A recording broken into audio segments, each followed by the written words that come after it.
Well, about a year and a half ago, I had some medical issues like coughing and kept catching colds and all of that from my grandkids, and so I was wondering what I could do.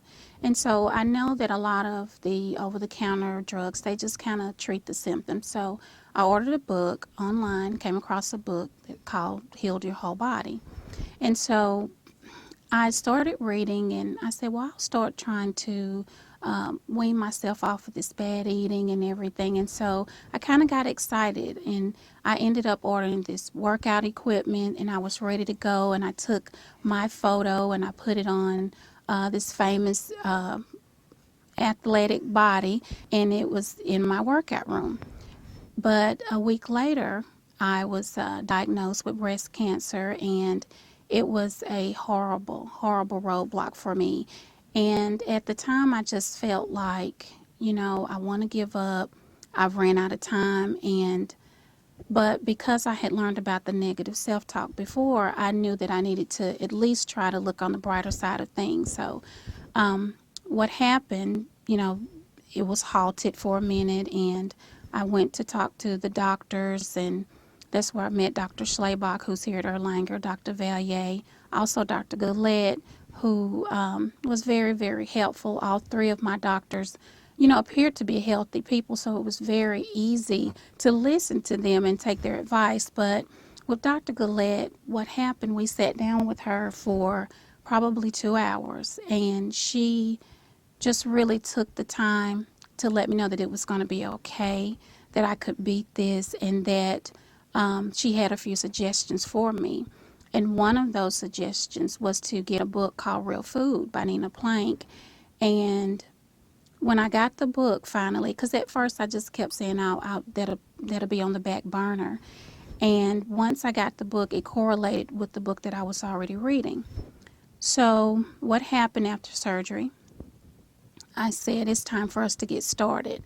And so we went to the grocery store, we read the labels, and it was it was something else going to the store the first few times. But after the first few times, it got easier. We knew what to just run right in and to pick up. And Shop the perimeter. yeah, you shop the perimeter of the store.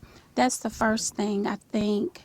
One of the first things that you can do is stay on the perimeter of the store. You're going to find the freshest food. You skip the deli and the bakery part, but go around the perimeter and you're going to get the freshest food. We got rid of the junk food. See, we both have lost weight before, not a tremendous amount because we were doing this yo-yo thing.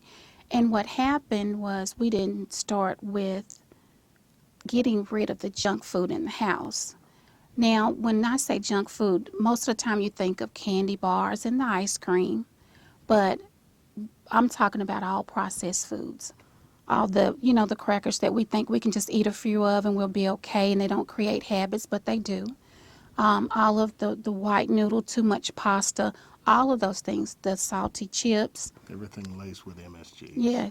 So on this journey that we started, we realized that we were looking at the calories. Sometimes we'll look at the serving size, but we forgot to read the ingredients. And that's where all the toxicity comes in. That's why people can't lose the weight, because they'll look at sugar intake and salt and they'll say, well, okay, we'll cut back. But what you're really cutting back on is junk and toxins. So what happened, we go to the store just like everyone else, and we look at the organic food and say, oh, that is just too high. So we learn things like when you're ready to purchase organically, you get the things that are on sale, the things there, you can freeze it. Also, you want to look at your fruit and vegetable too. That was another eye-opener, that when we go in to buy this fresh food, it is a little bit better than the junk food, but it's a lesser of two evils if you're buying a lot of pesticides as well. So we learned about the Dirty Dozen list, and that you can Google, but it has things on it like apples and celery and, potatoes that when you purchase those and they have been sprayed with pesticides, the pesticides actually grow through. So you can rinse and soak all you want to, but you're still going to take those things in. So the good thing is that if you don't have the money to afford those things organically, then buy fruit like vegetables. I mean, fruit like grapefruit, oranges, things that you can peel because you don't need those. Those don't have to be organic. I So, think the eye opener was just knowing that we were eating the standard American diet. mm-hmm, Half the plate, meat. The other half of that was something starchy and white. mm-hmm, And then over in the corner, something that resembled a vegetable is tucked neatly away behind a biscuit and maybe yeah, dribbled with gravy. yeah, So, just going away from that and mostly turning your diet around to, or your lifestyle around to a lot of vegetables, a lot of fruits, all of those things, healthy whole plant diet. And, if you eat the meat, nothing wrong with it. Eat you some fish, eat you some chicken. Hopefully it's not loaded with antibiotic hormones and all that good stuff and steroids and too. steroids.